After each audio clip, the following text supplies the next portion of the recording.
Hola, ¿qué tal? Bienvenidos. Vamos a continuar con nuestras clases de ASP. En particular, vamos a empezar un conjunto de videos que tratan acerca de la creación de un CRUD completo de usuarios. Vamos a utilizar, por supuesto, las herramientas de ASP. Entonces, como siempre, lo primero es que voy a crear mi proyecto. Recuerda, ya creé mi carpeta y entonces para crear mi proyecto, .NET New MVC, modelo vista controlador. Esa es nuestra arquitectura básica. Recuerda que entonces el modelo representa la información de la base de datos, todo lo que va a ser la lógica de la base de datos. Vamos a utilizar una técnica que se denomina Code First. Esto es, primero vamos a crear el código y ese código va a ser pasado hacia la base de datos. Eso sí, la base de datos ya tiene que estar creada y en este caso ya está, se llama primer CRUD. Fíjate que le he llamado, para evitarme cualquier confusión, a mi base de datos primer CRUD exactamente igual que mi proyecto. No es necesario ni obligatorio y que esta base de datos está vacía. Por eso aquí puedes ver Show Tables para verificar cuántas tablas tengo y no tengo ninguna. Ahora bien, vamos a crear entonces nuestras tablas dentro de nuestra aplicación. Para eso servía, decía yo hace un momento, la parte que corresponde a los modelos. En los modelos vamos a poner la lógica o parte de la lógica que tiene que ver específicamente con la conexión a la base de datos. En particular, vamos a poner un archivo, una clase para cada tabla de nuestra base de datos. En este caso solo vamos a trabajar con usuarios, así que le doy clic, botón secundario en la tabla, en el nombre de la carpeta Models, selecciono nuevo archivo y pongo usuario, que sería algo así como una tabla o la tabla usuarios que yo colocaría dentro de mi base de datos. Ya está creada entonces. Lo primero, ahora sí, para codificar dentro del archivo usuario es poner mi namespace. El namespace tiene varios usos, pero digamos que el namespace lo que me va a indicar es cuál es la carpeta en donde se encuentra un archivo, el entorno o su alcance de ese archivo. En este caso, namespace, nombre de mi proyecto, primer CRUD, punto, la carpeta models. Ya está, punto y coma. Ahora vamos a crear nuestra clase. Para crear la clase ponemos public class usuario. Recuerda que debe coincidir, y aquí puse usuarios, justamente es a lo que iba. Debe coincidir el nombre de la clase con el nombre del archivo. Eso es lo recomendable. Lo que vamos a representar entonces, usuario, es una tabla de la base de datos. Recuerda que típicamente utilizamos base de datos relacionales. Entre eso, las características es que está formada por columnas. Cada columna de esa tabla va a ser un campo o va a ser una propiedad que yo voy a poner en mi base de datos. O mejor dicho, en este caso, en mi clase. Y la primera de ellas es, acuérdate, es el identificador que regularmente llamamos ID. Pongámoslo entonces. La forma más fácil es escribir prop y presiono el tabulador. Ya me da ciertos espacios, ya me dice public, int y etcétera.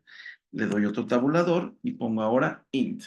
Pero en este caso será id, que es como se llama mi identificador. Es id. Ya está. Ese es el identificador public, int, id. Segundo, voy a poner ahora el siguiente campo, que sería el nombre del usuario. También escribo prop, presiono la flechita en este caso tabulador, string, otra vez tabulador, nombre. Y de esta forma, ¿por qué me autocompleta? No lo sé. Y de esta forma ya me genera el campo para nombre. Ahora pondré para contraseña, otra vez prop, string, contraseña. Dos características, bueno, tres características que son importantes. Primero, C# es el único lenguaje de programación que sí te va a aceptar el uso de la ñ. No es buena idea ni es una práctica correcta de programación, por eso voy a quitar la ñ, pero que quede claro que el lenguaje C# sí te lo permite.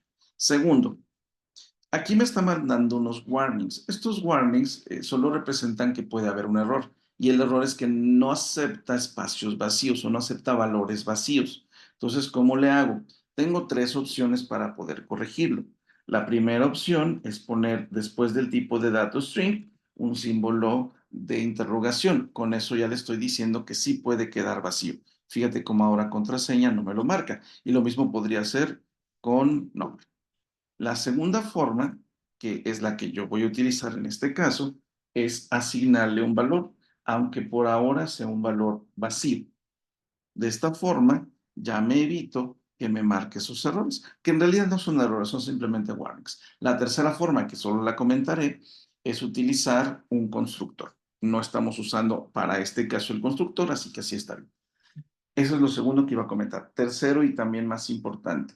Recuerda que cuando trabajas con una base de datos, tu identificador denominado ID debe ser llamado clave primaria, con la intención de que no se repita, uno, y dos, pueda servir para relacionarse con otras tablas. Para hacer eso mismo aquí, porque repito, esto es la representación de la base de datos, justamente antes del public int ID, en la línea superior, vamos a poner algo que se llama data annotation. Los data annotation le hacen saber a un modelo de base de datos qué pasa y qué características tiene.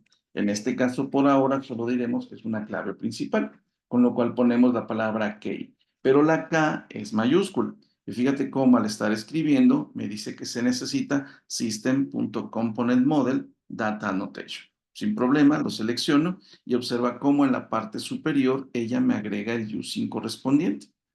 ¿Qué son los data annotations? Te decía, los data annotation son como que cada una de las alternativas o características que van a tener tus datos.